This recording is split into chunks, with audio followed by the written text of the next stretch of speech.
আসসালামু আলাইকুম প্রিয় দর্শক, অন্য মঞ্চের আলাপচারিতায় আপনাদের সকলকে আমন্ত্রণ জানাচ্ছি। একদিন আগে ঢাকার আন্তর্জাতিক অপরাধ ট্রাইব্যুনাল 453 পৃষ্ঠার রায় দিয়েছে।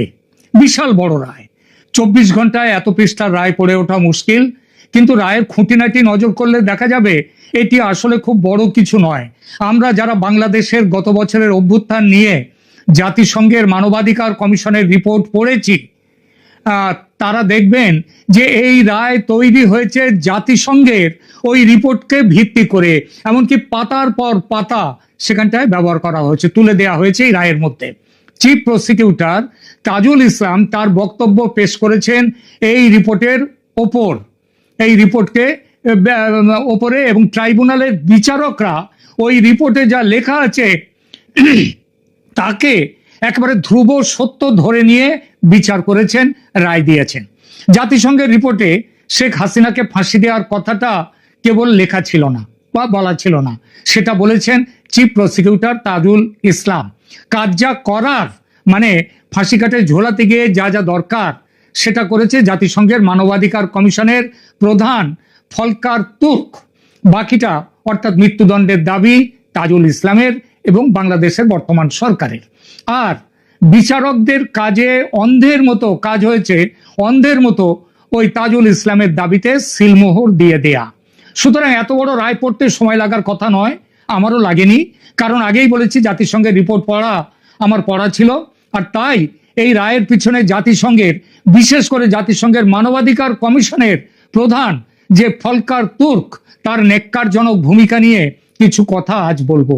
প্রিয় দর্শক, আশা করি শেষ পর্যন্ত শুনবেন আমার কথা, কেননা শেখ হাসিনার বিরুদ্ধে এই প্রহসনের বিচারে আসল চেহারা ও তার কারণ জানলে মানুষকে আপনারা বোঝাতে পারবেন যে ন্যায় বিচারের নামে কত বড় অন্যায় বিচার হয়েছে। এবং আমার বক্তব্য থাকবে টু দি পয়েন্ট। অনেক পরিশ্রম করে তৈরি করেছি এই প্রতিবেদন, তাই অনুরোধ শেষ পর্যন্ত শুনবেন এবং সোশ্যাল মিডিয়ায় সর্বত্র শেয়ার করে ছড়িয়ে দেবেন আমার এই ভিডিওটি। প্রথমেই বলি, শেখ হাসিনার মৃত্যুদণ্ডের রায়কে খোলাখুলি সমর্থন জানিয়েছে জাতিসংঘ। জাতিসংঘের মানবাধিকার বিষয়ক মুখপাত্র রাবিনা সামদাসানি, তিনি হাসিনা ও তার স্বরাষ্ট্রমন্ত্রীকে যে মৃত্যুদণ্ড দেয়া হয়েছে এই মৃত্যুদণ্ডের রায়কে সমর্থন জানিয়ে ক্ষতিগ্রস্ত ভুক্তভোগীদের জন্য একটি গুরুত্বপূর্ণ মুহূর্ত হিসেবে অভিহিত করেছেন। অর্থাৎ এই রায় স্বাগত, যারা মার খেয়েছে, মারা গেছে, তাদের কাছে এটা একটা গুরুত্বপূর্ণ মুহূর্ত। তিনি এবং তার বিভাগীয় প্রধান ফলকার তুর্ক যেভাবে ও যে ভাষায় এই সমর্থন দিয়েছেন তার একেবারে উল্টো রাস্তায় হেঁটে আর এক বিখ্যাত আন্তর্জাতিক প্রতিষ্ঠান অ্যামনেস্টি ইন্টারন্যাশনাল একেবারে তুলোধনা করেছে পুরো বিচার প্রক্রিয়াকে এবং সেই সঙ্গে এই রায়কে। সেই আলোচনায় যাওয়ার আগে বলি, জাতিসংঘের রিপোর্ট ও সেই রিপোর্ট তৈরির নেপথ্য কাহিনী। এই রিপোর্টটি তৈরি করেছিল জাতিসংঘের office of the high commissioner for human rights, OHCHR, যার মাথা হচ্ছেন ফলকার তুর্ক। তুরস্কের মানুষ, তুরস্ক মানে যে দেশের প্রেসিডেন্ট এরদোগান, এবং পাকিস্তান ও বাংলাদেশের নতুন বন্ধু এই তুরস্ক এবং তার প্রেসিডেন্ট এরদোগান। বাকিটা পরে বলবো। প্রথমে বলি রিপোর্ট তৈরির গোড়ার কথা। জাতিসংঘের মানবাধিকার কমিশন স্বতঃপ্রণোদিত হয়ে এই রিপোর্ট তৈরি করেনি। তারা এই রিপোর্ট তৈরি করতে নেমেছে অন্তর্বর্তী সরকারের প্রধান উপদেষ্টা মোহাম্মদ ইউনূসের আমন্ত্রণ পেয়ে। মোহাম্মদ ইউনূস গত বছর 28শে আগস্ট চিঠি দেন জাতিসংঘের মানবাধিকার কমিশনকে। জুলাই অভ্যুত্থানে মানবাধিকার লঙ্ঘনের বিষয়ে এক রিপোর্ট তৈরি করার অনুরোধ তিনি জানান জাতিসংঘের ফলকার তুর্ককে। সেই মতো তার রাষ্ট্রসংঘের প্রতিনিধিরা আসেন বাংলাদেশে, রিপোর্ট তৈরি করেন। কতদিন লেগেছে রিপোর্ট তৈরি করতে? 28শে আগস্ট 2024 থেকে তিনি চিঠি পান, তারপর থেকে তার কাজ শুরু হয় এবং এবছর ফেব্রুয়ারির 12 তারিখে এই রিপোর্টটি প্রকাশিত হয়। রিপোর্ট অফিসিয়ালি প্রকাশিত তাহলে কবে হয়েছে? ফেব্রুয়ারি 12 তারিখে। এই অফিসিয়ালি রিপোর্ট প্রকাশিত হওয়ার ঠিক দুদিন আগে অর্ডিন্যান্স জারি করে আন্তর্জাতিক অপরাধ ট্রাইব্যুনালে নতুন সংশোধনী যুক্ত করে শেখ হাসিনা সহ অন্যদের ট্রাইব্যুনালের বিচারের আওতায় আনা হয়। যে প্রক্রিয়ায় আনা হয়েছে সেটা অবৈধ, সেটা নিয়ে আমার এই ভিডিওতে সেই আলোচনা নয়।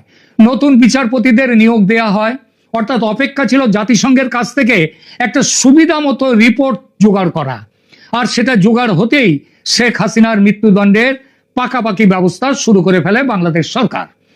আপনি প্রশ্ন করতে পারেন, জাতিসংঘের রিপোর্ট কি করে অন্তর্বর্তী সরকার তার নিজের মতো করে তৈরি করবে? সেটা তো তৈরি করেছে জাতিসংঘ, রাষ্ট্রসংঘের মানুষ, তারাই করেছেন। তার উত্তরে একটা কথাই বলার, এক ছাত্র নেতাকে বাংলাদেশের রাষ্ট্রসংঘের প্রতিনিধি দলের সঙ্গে জুড়ে দেয়া হয়। কিসের জন্যে? দোভাষীর কাজ করার জন্যে, ভাষাগত, যাতে ভাষাটা তাদের কাছে পরিষ্কার হয়, তথ্য সংগ্রহ, তথ্য লিপিবদ্ধ করার জন্য। এই ছাত্রটি হচ্ছে আসলে রিপোর্টের ডি ফ্যাক্টো রচয়িতা। ইনি তৈরি করেছেন রিপোর্ট, ওই রাষ্ট্রসংঘের প্রতিনিধিরা শুধু খেয়েছে আর ঘুমিয়েছে। এই ছাত্র নেতাটির নাম আরিফুল হক রুমন। আরিফুল হক রুমন, তিনি ছিলেন বাংলাদেশ ইসলামী ছাত্র শিবির ঢাকা বিশ্ববিদ্যালয়ের শাখার একজন নেতা। এরপর রিপোর্টের নিরপেক্ষতা নিয়ে যদি প্রশ্ন ওঠে, তাহলে কি উড়িয়ে দেওয়া যায়? যায় না। আর ওই রুমন, যার নাম করলাম, তিনি নিজেই বলেছেন যে রিপোর্ট তৈরির শুরু থেকে শেষ পর্যন্ত তিনি ছিলেন। জাতিসংঘের ফ্যাক্ট ফাইন্ডিং টিমের কাজ শুরু হয় অন্তর্বর্তী সরকারের আহ্বানে। আগেই বলেছি, অন্তর্বর্তী সরকারি জাতিসংঘ দলকে প্রয়োজনীয় স্থানীয় সহায়তা, দোভাষী ও দপ্তরের যোগাযোগ স্থাপনে সহযোগিতা করে। বিভিন্ন সংবাদ মাধ্যমে প্রকাশিত খবর অনুসারে ওই আরিফুল হক রুমানকে দোভাষী বা স্থানীয় সহায়তাকারী হিসেবে নিয়োগ দেওয়া হয়েছিল, যিনি জাতিসংঘের দলের সঙ্গে সাক্ষাৎকার করেছেন এবং ক্ষতিগ্রস্তদের মধ্যে তথ্য বিনিময়ের সহায়তা করেন। এই রিপোর্ট তৈরির প্রক্রিয়ায় শিবিরের একজন নেতাকে এভাবে সরকারের পক্ষ থেকে যুক্ত করার বিষয়টি প্রকাশ্যে আসার পর প্রশ্ন ওঠে যে চরম ডানপন্থী একটি দলের একজন নেতার সংশ্লিষ্টতা, আবার ওই দলটি শেখ হাসিনাকে উৎখাত করার ব্যাপারে যে অভ্যুত্থান হয়েছিল, সেই অভ্যুত্থানের নেতৃত্বে পরের দিকে পেছন থেকে এসেছিলেন এবং তারপরে এই দলটা এটাকে পুরো তাদের মুঠোর মধ্যে নিয়ে নেয়। তো প্রশ্ন ওঠে যে এই নেতার সংশ্লিষ্টতা রিপোর্টটির নিরপেক্ষতা বা তথ্যের যাচাই বাছাইকে কতটা প্রভাবিত করেছে। জাতিসংঘ বা অন্তর্বর্তী সরকার কেউই এই অভিযোগকে স্বীকৃতি দেয়নি। তার ভূমিকা বলেছে এর উপরে কোনো নেতিবাচক প্রভাব পড়েনি, কিন্তু এটা তো তারা বলবেই, এটা তাদের বলার কথা। অন্তর্বর্তী সরকার এই নিয়োগটিকে বলেছে একটি স্থানীয় সহযোগিতা, কিন্তু এই সহযোগিতাই যে আসল, সেটা তো পরে দেখা যাচ্ছে।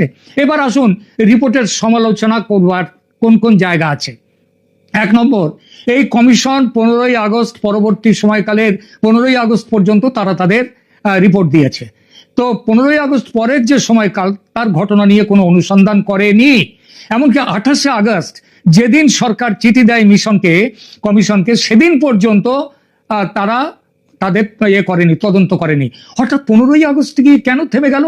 কারণ অন্তর্বর্তী সরকারের অধীনে যে মানবাধিকার লঙ্ঘনগুলো ঘটেছে ওই 15ই আগস্টের পরে, সেগুলো বিশেষ করে হিন্দু সম্প্রদায়, আওয়ামী লীগ সদস্য, মিডিয়া কর্মীদের বিরুদ্ধে প্রতিশোধমূলক সহিংসতা, সেগুলো যাতে বাদ দেওয়া যায়, তার জন্য 15ই আগস্ট পর্যন্ত গিয়ে থেমে গেছে। কেন 15ই আগস্ট গিয়ে থামা হলো সে বিষয়ে কোনো কথা এই রিপোর্টে নেই। এরপরে আসুন প্রত্যক্ষ স্টেট অ্যাক্টর যারা ছিল তাদের অনুপস্থিতিতে।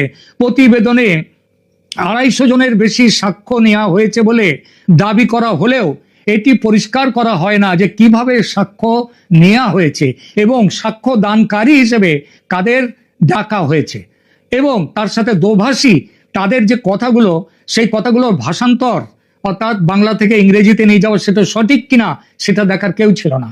রাষ্ট্রীয় বাহিনীর পক্ষ থেকে কোনো প্রতিনিধিত্ব ছিল না।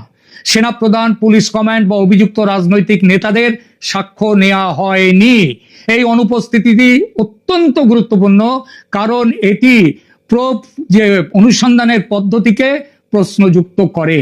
3 নম্বরের পরে দেখুন, মৃত্যু সংখ্যার বিষয়ে গুরুত্বপূর্ণ বিসঙ্গতি, মানে মিল নেই। এটি সবচেয়ে গুরুত্বপূর্ণ বিষয়গুলির একটি। জাতিসংঘর দাবি, জাতিসংঘ লিখেছে 1400 মৃত্যু স্বাধীনভাবে যাচাই করা হয়েছে, কিন্তু এজিএফ ফ্যাক্ট চেক এবং প্রথম আলোর সেই সময় প্রথম দিকের তথ্য অনুযায়ী প্রথমে জুলাইয়ে গত বছর 187 থেকে 201 জনের মৃত্যুর ঘটনা বলা ছিল। তারপরে প্রথম আলো বিভিন্ন ক্ষেত্রে পার্থক্য আবিষ্কার করেছে, যেখানে ভূমি বিরোধ বা দুর্ঘটনামূলক মৃত্যুগুলো জুলাই শহীদ হিসেবে ঢুকিয়ে দেওয়া হয়েছে এবং জাতিসংঘ সেগুলোকে তাদের হিসাবের মধ্যে নিয়ে 1400 সংখ্যাটাকে তুলে দিয়েছে। ফরেনসিক রিপোর্টের যে উদ্বেগ আছে, প্রতিবেদনে উল্লেখ করা হয়েছে যে অনেক মানুষের মৃত্যু হয়েছে 7